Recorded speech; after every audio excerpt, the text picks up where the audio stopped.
Let me ask you something. When did you stop feeling like yourself? Was it when the sleep got bad? When the fat started sticking no matter what you did? When the recovery from the workout that used to be easy started taking 3 days? Then you looked in the mirror and thought, wait, that's not me anymore. Because here is what nobody tells you. That's not just aging. That's your growth hormone declining. And it starts happening in your 30s. For some people, even in their late 20s. And by the time most people notice it, their levels are already significantly lower than they were at their peak. And there's something called Sermorelin that a lot of people are using to change that.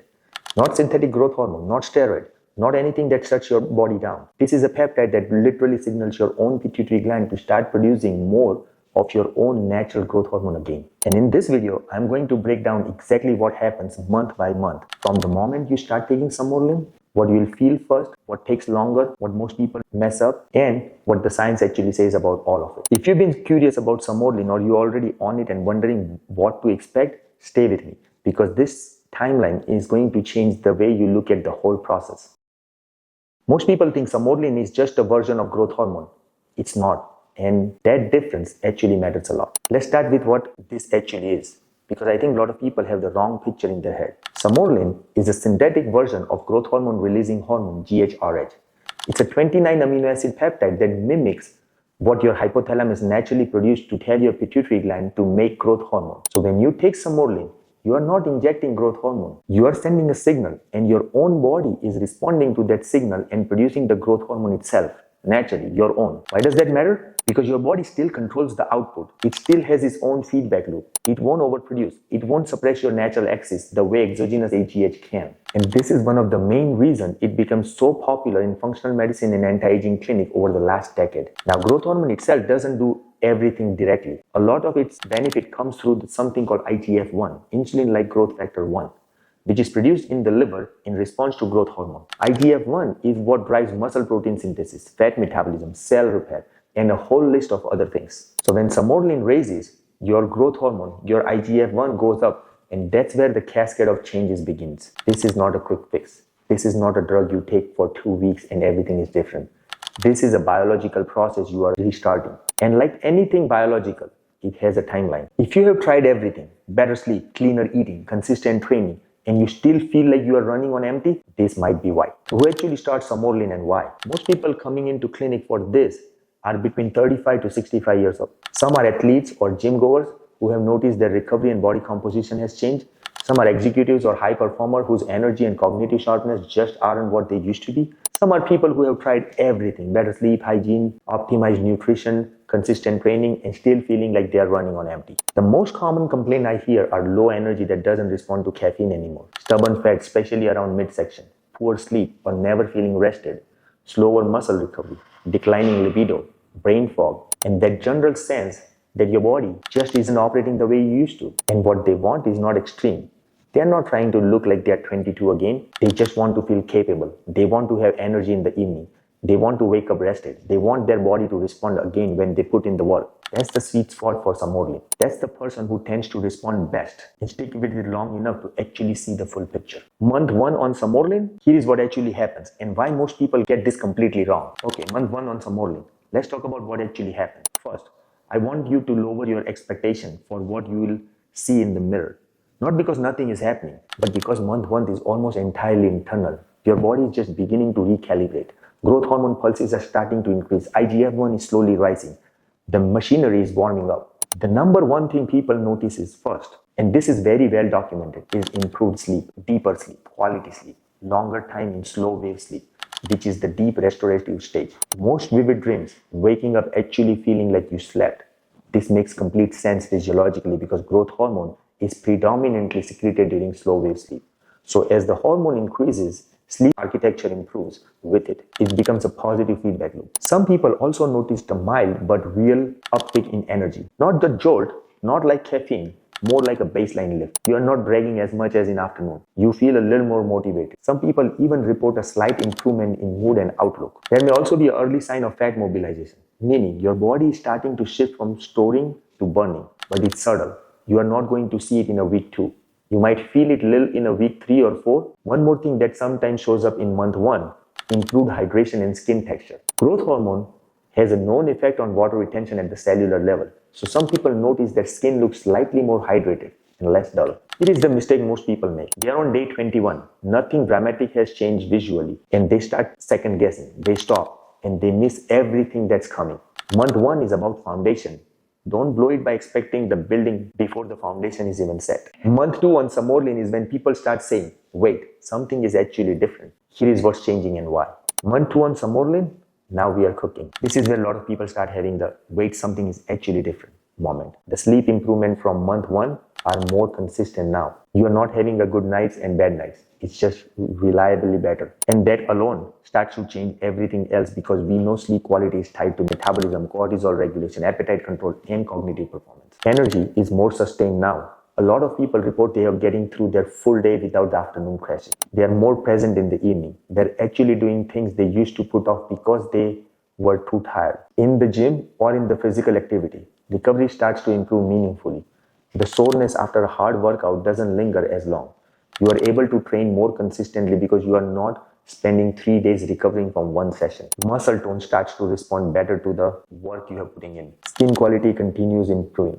Nails are growing faster. This is one of the more surprising things people notice, and is directly related to IGF-1 levels influencing keratinocyte activity. Some people notice their hair feels stronger or is growing in with better texture. Libido can start improving in month 2 as well. This is partly hormonal, partly the downstream effect of better sleep and energy. Growth hormone and sex hormones are not the same thing, but they interact through the HPA axis. And when overall hormonal balance improves, libido often follows. And body composition. You're probably down a few pounds. More importantly, your clothes may start fitting slightly different, even if the scale hasn't moved dramatically. That's the shift from fat to lean mass beginning. Your body composition is changing even before your weight does. Month 3 on Sermorelin, this is the one nobody warned me about. This is the month everything changes. Month 3 on Sermorelin, this is the one people talk about. If there is month where things start clicking together, where you go from I think this is working to okay, I know this is working, it's usually month 3. Physically, the changes are more visible now. Muscle definition is improving. If you have been training, you've been seeing better results from the same efforts. Body fat, particularly visceral fat, the kind around the midsection, is starting to come down more noticeably. This is consistent with research showing that growth hormone has direct lipolytic effect on adipose tissue, meaning it literally promotes fat breakdown cognitively. And this is the one that surprises people. Mental sharpness improves. Focus, working memory, mental stamina. There's growing research on the role of IGF-1 in brain health, including neuroplasticity and even mood regulation. People describe it as the mental fog lifting. They are more productive. They are making decisions faster and more clearly. This is not placebo. There's a real neurobiological mechanism here. Recovery from workout is significantly better by month 3. Wound healing and tissue repair improves as well. If you have any nagging old injuries, some people start noticing those areas feel less inflamed and more functional. Growth hormone's role in collagen synthesis and connective tissue repair is well established. Tendon, ligament, cartilage all benefit. Libido is often clearly improved level by month 3. Hair growth and quality continues. Skin elasticity is noticeably better. This is also when clinicians often check IGF-1 labs again to see where the levels are tracking. For most people on well-managed protocol, levels are in meaningful therapeutic range by now. Here is what I want you to hear. By month 3, the people who stayed consistent, even when month 1 felt like nothing and month 2 felt slow, they are the ones sitting here seeing all this. Consistency is the protocol. Month 4 on Sermorelin is where most people quit, and it's the biggest mistake they make. Here is what actually happening. Month 4 on Sermorelin. Let me be really honest with you here, because this is where a lot of people get tripped up. Progress visually may slow down. You might look at yourself and think it's leveling off. And mentally, that's frustrating when you've been committed and consistent. But here is what actually happening. Your body is adapting, stabilizing at a new, higher baseline. Think about it like this. When you start a training program, the first few months you see dramatic strength and size changes. Then it plateaus. That doesn't mean training stopped working. It means you have reached a new set point, and the next level of progress requires the continued input to maintain and then push beyond. Sermorelin works the same way. What is still happening in month 4, even if you can't see it dramatically in the mirror, your hormonal environment is continuing to improve. Insulin sensitivity often continues to get better.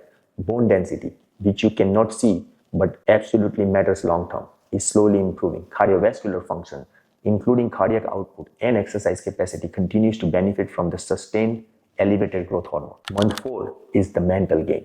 The people who push through here are the ones who get to month 6 and have the full story to tell. The people who quit here always say, I didn't notice much after month 3 because they stopped. Keep going. By month 5 on Sermorelin, the outside finally starts matching what's been happening on the inside.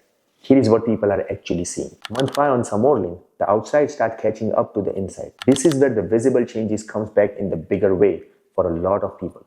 Skin quality, tighter, better elasticity, fewer fine lines, more even texture. If you're going to notice anti-aging effects on your skin, it's usually around month 5 that people start getting comments from others. Not because they look done, but because they just look healthier, vital, rested. Body composition continues improving. Inches come down, not just weight, actual inches from the waist, from the midsection, from the area that have always been stubborn. Growth hormone's effect on abdominal adiposity is one of its most clinically significant action. And by month 5, you are seeing the compounded results of 5 months of consistent hormonal signaling on that tissue. Hair looks thicker and healthier for many people.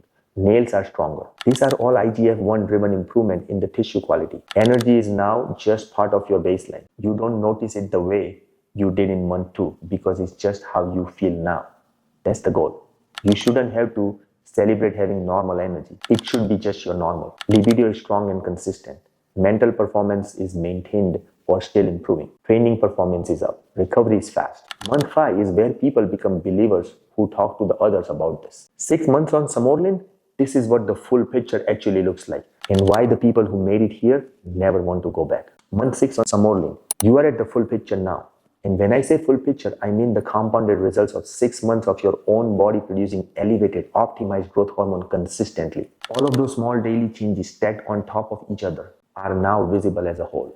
People often notice by month 6 significant improvements in body contour and composition, reduced cellulite, because growth hormone improves connective tissue integrity and subcutaneous fat distribution, better immune function and less frequent illness, improved recovery from physical stress, better cardiovascular endurance, and overall structure improvement in how their body looks and performs. Joint health is better.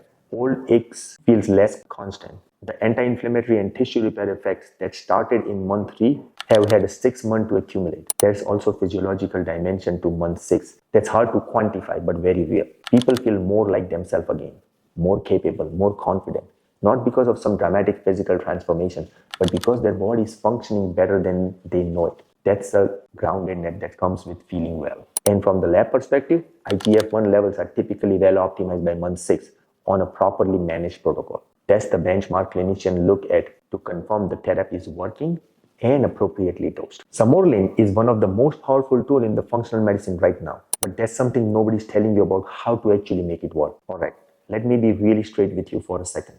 Sermorelin is a tool, a genuinely powerful, well-researched, evidence-based tool, but still a tool. It amplifies what you bring to it. If your sleep habits are terrible, your nutrition is inconsistent, and you are not moving your body, you are leaving the vast majority of benefits on the table. The people who gets the best result from Sermorelin are the people who are already doing the basics reasonably well and want to optimize, or the people who commits to improving those things alongside the therapy. Because what Sermorelin does, it gives your body the hormonal environment to respond better to the work you put in. Better sleep, better recovery, better fat metabolism, better muscle protein synthesis. All of that requires you to actually sleep, recover, move, and eat with some intention. This is also not a forever protocol. Most plans are run in cycles, often 6 months on, sometime off. And the goal is to restore and recalibrate your body's own function over time. Work with a qualified provider. Get your labs done. Track your IGF-1. Don't just wing it. Most people quit Sermorelin right before it starts actually working. Here is the timeline you need to know before you make that mistake. So here is the full timeline, short version, so you always have it in your head going forward. Month 1, your body is recalibrating. Sleep improves. Foundation is being built. Month 2, energy is up. Recovery is improving. Early body composition shift. Month 3, the aha month. Mental clarity. Visible physical changes. Real results. Month 4, plateau phase. Stay consistent. This is where people quit and lose everything they have built. Month 5, visible payoff. Skin, body composition, everything catches up. Month 6, the full picture. You understand why you started. The people who understand the timeline are the ones who stick with it. And the people who stick with it are the ones who gets the results. If this was helpful, drop a comment below. I want to know where you are in your journey. And are you just starting? 3 months in, 6 months? Let me know. And if you have a question about peptides, hormones, or optimization, hit subscribe because I cover it all. I'll see you in the next one. Stay healthy, stay fit.